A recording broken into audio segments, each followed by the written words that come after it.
Welcome. Today with me is David Kemp, candidate for the City of Victor Harbor Council. David, what do you bring from your personal and community life to the council?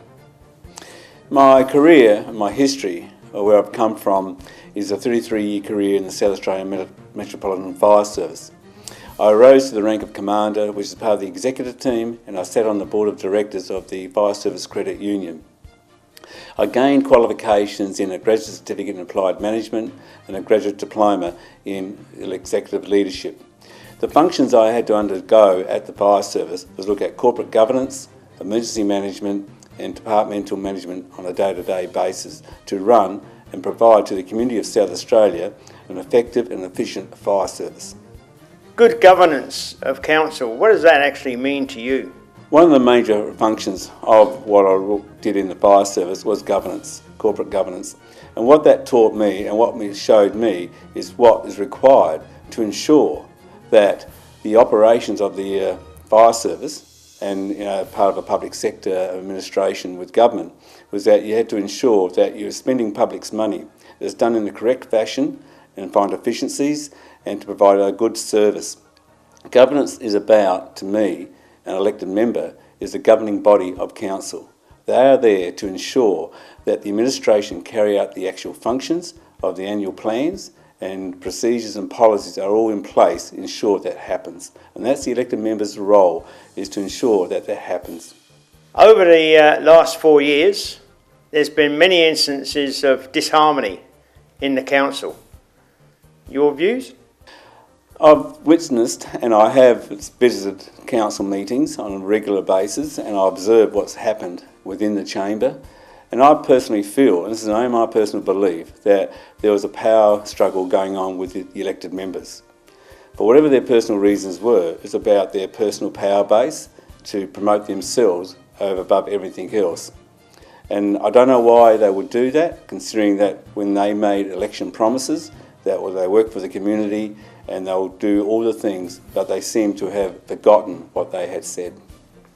Major issues of the council is the council-run businesses, such as the Whale Centre, the Horse Tram, the Tourist Information Office, FRAC, and the Waste Management Authority. Council is a regulatory body to actually provide certain services, and they do provide some very good services, but there are other services they say that they must provide, but these services do come at a cost to the community. These services, the ones you mentioned, do run at a loss, and all the ratepayers or the residents of Victor Harbor in some shape or form do subsidise whoever uses those services. It's getting to a point with our community is it becoming too cost prohibitive to maintain those services. They are starting to contribute towards $3 to $3.5 million a year of council revenue to run those services. I see that the Horse Tram Committee is elevated from a Section 41 committee to a strategic level thinking by putting in a Section 42 board to run that type of service. Only time will tell whether it will work, but at least I believe that's the step in the right direction to actually provide a service but make it pay for itself and not rely on the community coffers to pay up. Rate capping is a major issue for some in our community. Have you a view? It is a major issue. We know the LGA is against rate capping. They say it's going to cost the community. We have to borrow more money to provide services. We have to cut essential services. I disagree with all that. My reasons behind that, I believe rate capping is a minimal process to look at. I think it actually sets a level of what council rates should increase per year, and we need to have revenue. I find that setting a rate capping around CPI according to the community needs of each community. I don't believe it's a broad blanket rate cap across the state. I think each community needs to look at itself and find out what level is a point. It is a start point. Now, if councils actually found efficiencies and worked hard at providing those efficiencies, you wouldn't need rate capping. but I think it's a start point. And I think it's a good point to start with. If it's set at CPI, and then anything after that, if you want to have any increases in the budget or services, they have to be justified, and they have to be planned out, budgeted, and look at the benefits, the cost-benefit analysis that all have to be done to ensure it's the right service and the cost that's going to become to the community. I think the community is sick of having these major rate rises every year of 3.5% on an average, which I think that, yes, it sounds great, but I think we need to be more efficient, and we can find those findings within our own budget. Council committees, are you prepared to serve on them? Yes, I will. It's an interesting point. I think there are some Section 41 committees that work very well, and they do a very good job providing advice to the Chamber. And also, you know, the two committees I like to look at is the Audit Committee, because I think that's the fundamental basis of providing the right guidance financially to the Chamber. And I think the Chamber needs to listen to its Audit Committee, and I think I found that that doesn't. When there's recommendations that come up from the Audit Committee, and then the people who sat on that Audit Committee in Chamber voted against what they recommended, which I find quite ironic. But the Economic Development and Tourism Committee, I think, is an important committee for the community, because economic development is something that we need to be looking at.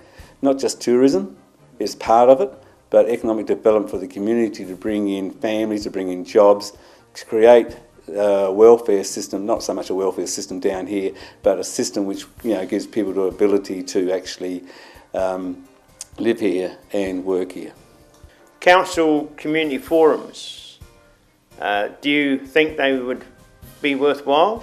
Well, one of my campaign slogan is "Our community, your voice," and I think community forums gives that opportunity for the community to express their voice to the council on issues which affects them. And I think that if they're done right, and if the council listens, and this is the most critical part, and when I talk council, I'm talking about elected members and administration, that the council forums should be held, they should be encouraged, and encourage the community to come along and speak, but the council has to listen to what's being said and take on board and try and implement some of the great ideas that do come from the community about how our council should be run. State government is pushing more and more regulations and obligations onto councils. You have a view, idea?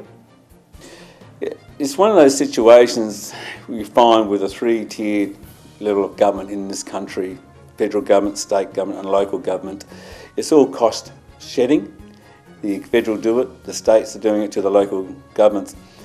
The problem with this running down the regulations into local government, because it becomes more of a cost and burden to the local community. That's fine if the government wants to do that, but then they should, on the other hand, offset those costs to the community by reducing state taxes so the community can keep paying. Because what happens is that they put down these regulations, but they don't reduce their state taxes to help compensate. So I think that if the government does that, we have no control over it.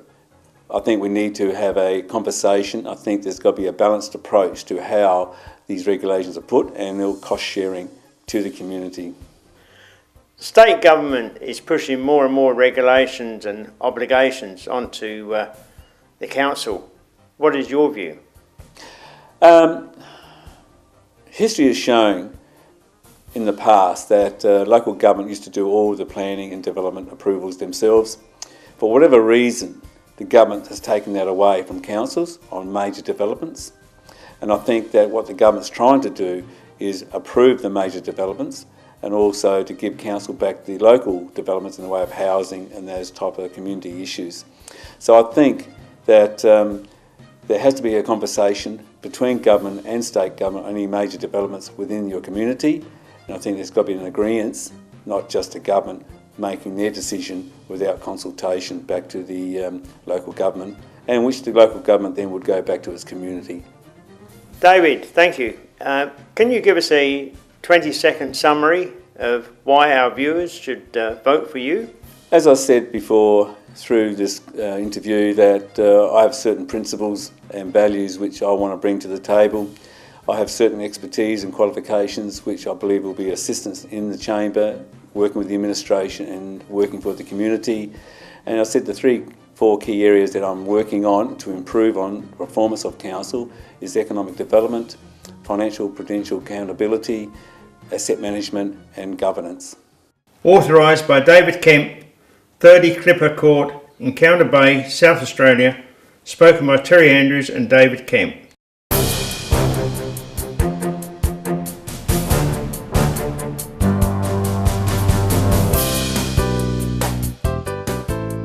South Coast Television, your community, your voice.